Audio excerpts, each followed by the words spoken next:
You know what I actually hate about being a big nerd?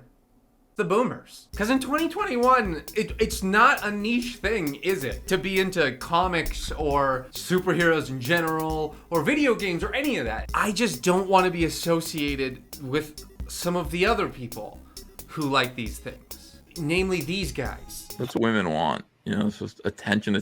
What would you do with me if you could and if I didn't? Shane, if you had 24 hours with me, I couldn't say no.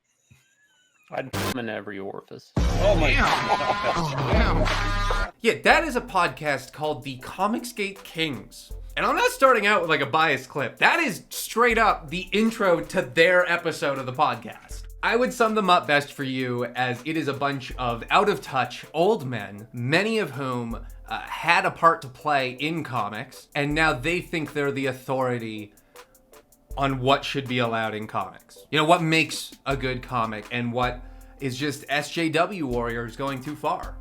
But it's not because they're homophobic. So that means that if he's bisexual, does that mean that he only believes there's two genders? He sings the Katy Perry song, I Kissed a Girl, but I Like Dick. Well, they could have had two bisexuals in one book. And they're not gay for each other. Weird.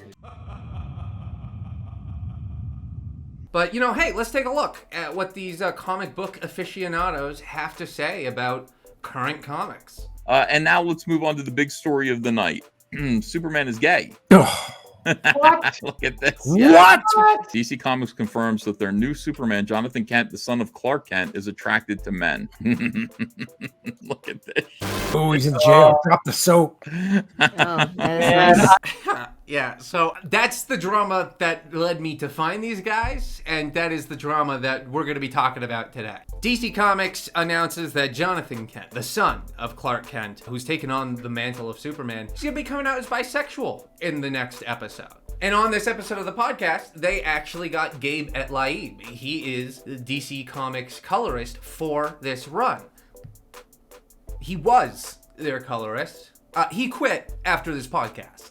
I'm tired of this. I'm tired of them ruining these characters. But given that we find ourselves in front of such deities of the comic world, surely they must have some good reasons for not liking this, right? The mainstream comic book industry has one trick. They're a struggling magician. They're going to pull the same rabbit out of the same hat. Every one of these characters is going to become queer or gay because everybody wants this press. Tom Taylor gets to be so woke. He gets to be somebody who cares. Reason one, it's just for publicity. Look, okay, I'm not going to deny that a comic book company or any business in a capitalist society would do something to try to drum up PR to make more money. And comics have definitely done this in the past with all sorts of things like the death of Superman or the death of Steve Rogers, or they really use death a lot. But what do they think DC's plan is with the publicity? They do this because there's an audience. There are people who want this. This is a publicity move to drum up sales for comics. They're finding a way to connect the mantle of Superman, who, by the way, took on the title Champion of the Oppressed, to connect them to an underrepresented group. But I, of course, also understand why they wouldn't see it this way, because as far as they're concerned, how can there be more than one queer person? Robin is bisexual. Now the new Superman is bisexual. So I guess Donna Troy is gonna be bisexual next, maybe? Alrighty, gang. You want to solve a mystery with... Wait, do I have a... I wouldn't have a magnifying glass, right? Well, alrighty there, gang. Let's say you and I crack into this case of why so many young characters are being adapted into the LGBTQ community. Let's look for clues, shall we? A graph showing that more members of younger generations identify as part of the LGBT community. No, that's not it. A huge success of superheroes in the mainstream tied to a much younger skewed audience? No, that can't be it either. Oh, there it is. That makes sense. It's because SJWs want make super gay. Is the new character so they can play with the sexuality? Is that what's happening? It's everywhere. It's in advertising. It's in TV shows. It's in comics now. But see, this is what I'm talking about when I'm saying that they're ruining comics. If you're going to claim to be an authority on comics, I don't understand how you could have a complete disconnect from the people reading comics. And what I genuinely believe it comes down to is a lack of empathy. Reason 3. I don't want to read that. I think a lot of the problem is that they themselves can't fathom another comic book reader. You compare, like, you know, what this is to what that is. How would you not want to read Salamandroid when the other choice is Superman kissing a boy with pink hair? These writers insist that you go along with this scam. I mean, how much more disconnected can you get than not having the mental capacity to just even think about maybe a young reader who's discovering things about their sexuality that are different than yours, who might be able to connect to a character going through the same or similar things on pages. I'm so frustrated, but I also kind of understand. Like, I get why it would initially not occur to them, in the same way that it didn't really occur to me right away. When you grow up as a cis hetero dude, you feel pretty represented. And also, what comic books do these guys like to read? Being gay, like having a sexual preference, that's not a character trait. That's just a small part of who somebody is. Bitch, what? Every superhero has a love interest and arcs in their relationship story. But I don't understand how you could take the opinion of loving comics while also saying, oh, but come on, relationships, that's not part of a character. I would even argue that if you don't care about the relationships in comics, you don't love comics. You love art. Reason 4. Relationships don't matter, I guess. I get it, okay? If the Council of Old Bald People want to shell out their dough to see a big muscly man fight a big muscly monster because that's what gets him off, I support them. But to blindly attack the new Superman because they introduce a love interest in their 5th issue, an issue that hasn't even dropped because you think it harms the legacy of Superman, who not only had so many story arcs with Lois Lane, but also turned Lois Lane black so she could write a story about the ghetto. I mean, you're off the rails. I think what it proves is that you're not actually trying to defend comics from SJWs.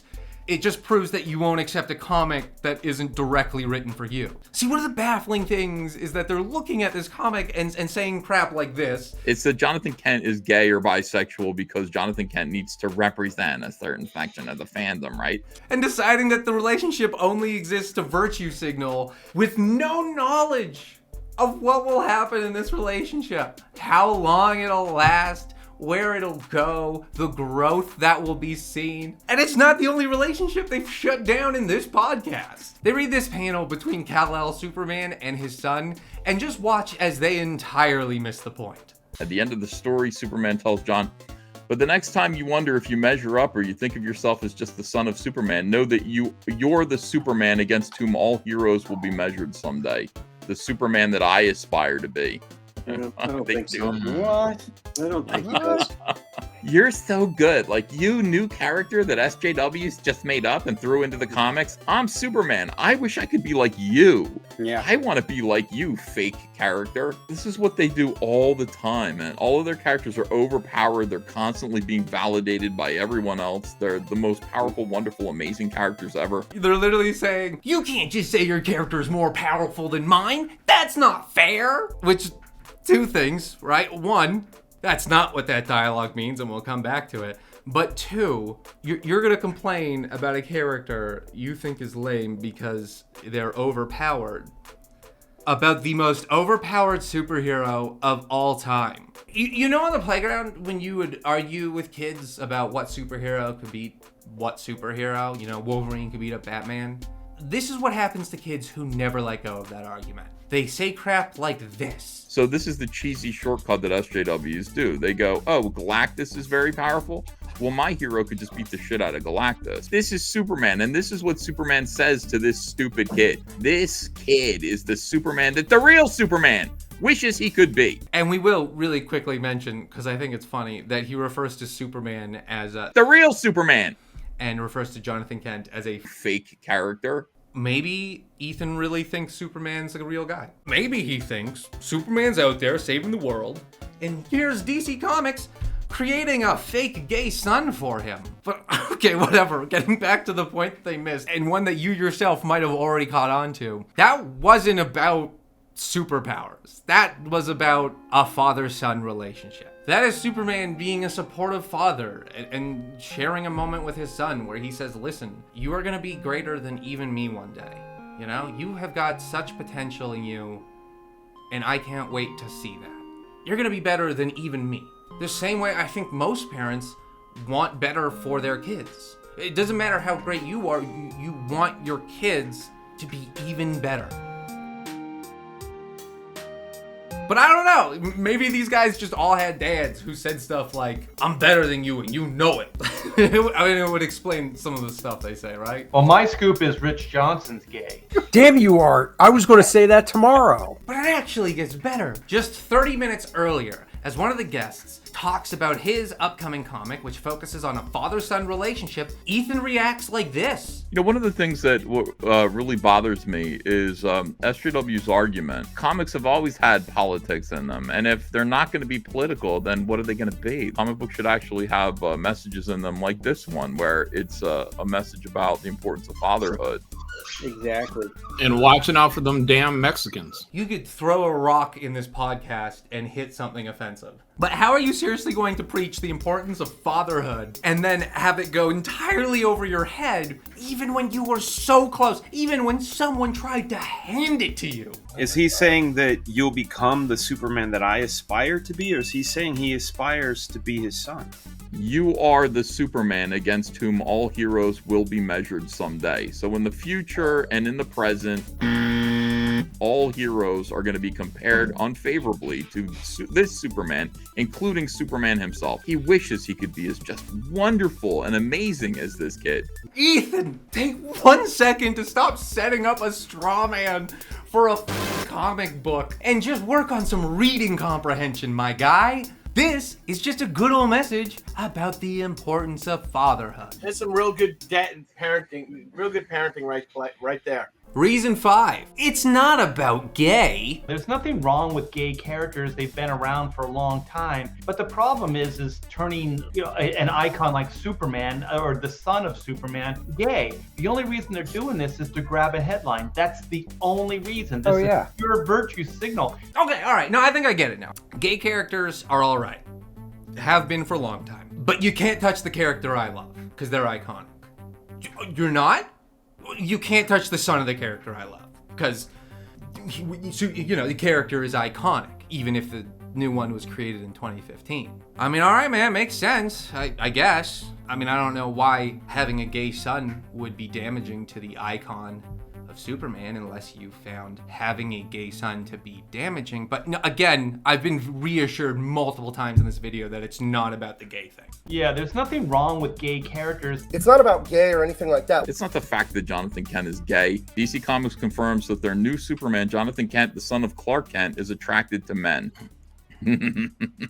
Look at this. Yeah, so I mean, listen, if you hear them tell it, they're gonna tell you that it's not about gay or anything like that. And now it's not about the gay thing. It's about all the other reasons they don't like it. It's for publicity. There are other gay superheroes. There's no big cybernetic lizard for me to get off to. But I'm not sweating it because I'm pretty sure if you're watching this video by this point, you can already see this is definitely rooted in bigotry. And I don't want this part to... Can you see that part in the video? Yeah? Okay. Should I change? Well, I was gonna say that I didn't want this part to drag and become too serious, but I guess that's not an issue now. You got industry professionals spewing homophobic rhetoric, talking about how it's ridiculous to want to see this representation more on pages, when it's that homophobic rhetoric that causes a need for more representation. You know, I already said it, but in general, as a straight white dude, you grow up and there's a ton of superheroes that look like you and go through similar dating stories as you. I mean, without the superpowers, obviously. But if you are 14 years old and you are just learning or exploring your sexuality, and instead of seeing anyone like you represented positively as a hero on paper, you see a gaggle of old men who created the comics talking about you like you're some kind of a joke, why would you ever want to read comics? And I know that's a crazy concept to them because I feel like their reaction would probably be, well, then don't read comics. Because, you know, they found their connection when they were teens and they've held on to it for so long. They don't care about you having that connection.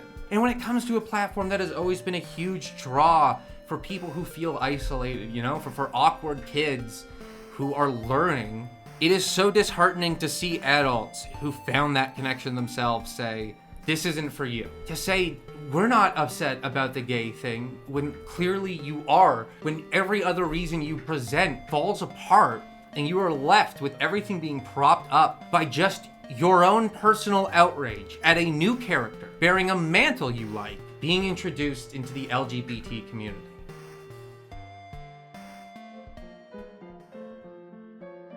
So this was actually the point where I had planned to talk about Gabe. He's the one who largely made headlines. You know, he is the DC Comics colorist who appeared on the podcast to voice his own problems, which were mostly just him taking it as a attack on conservatism that they changed Superman's tagline from truth, justice, and the American way to truth, justice, and a better tomorrow. They don't have a right to do this. Find me one book, one TV show, one movie that says leftism is bad and conservatism is good. They're the bigots. But once you see the conversation being had, it's just clearly not the bigger issue going on right now. And on top of that, I also just feel like they should have done away with the American way as soon as Superman stopped a school shooting. But before we wrap things up, I thought we'd do a quick lightning round for some of the points that I don't necessarily feel I addressed properly. So that means that if he's bisexual, does that mean that he only believes there's two genders? Well, English is actually a living language, which is why words can adapt and change over time, just like how bisexual can also just mean attracted to more than one gender. But hey, nice try at a gotcha moment, Grandpa. Comics have always had politics in them, and if they're not going to be political, then what are they going to be? They're like, well, there's either a political message or no message, and it's like, no, we just don't want propaganda. Like, there's actually nothing political about sexual orientation unless you make it political. What if Superman said, you know what, son, you're a little shit, and you better get your act together because life's going to kick you in the ass out there. See that smirk? You better pack that away. You better get ready to get your ass kicked by Metallo, because that's the real world. What if he said that to this kid? Then it wouldn't be Superman. It'd be you, projecting your insecurities. These people think that the only messaging possible in comic is Trump is bad, communism is good. Well, that's true, actually. It's kind of what I'm hoping for with Phase 4 of the MCU. Look, I love nerddom so much. And I talk a lot about finding the connection to this stuff as a kid because obviously that is what I did. And I realize how special it can be. I made friends through these worlds, and to see other people who did that turning their back on the next wave, it ruins everything I love about these things. I want to see these spaces flow with diversity and love and creativity that comes from people who think there are more to comics than a big f***ing lizard. I mean, I didn't make this video because I thought I could be the voice for the underrepresented groups. That's not me. I know. I made this to highlight the toxicity in our own culture that is holding us back. To point out these people who think that because they were involved with comics and they themselves love comics, they get to now gatekeep who else can like them and why they like them. Oh, and of course, what can be in the comics in the first place. And it's disgusting, and it's good to recognize that. So hey, thank you for watching this video. I really appreciate it. Please give it a like, and I promise to make more videos with a better camera. Okay, bye.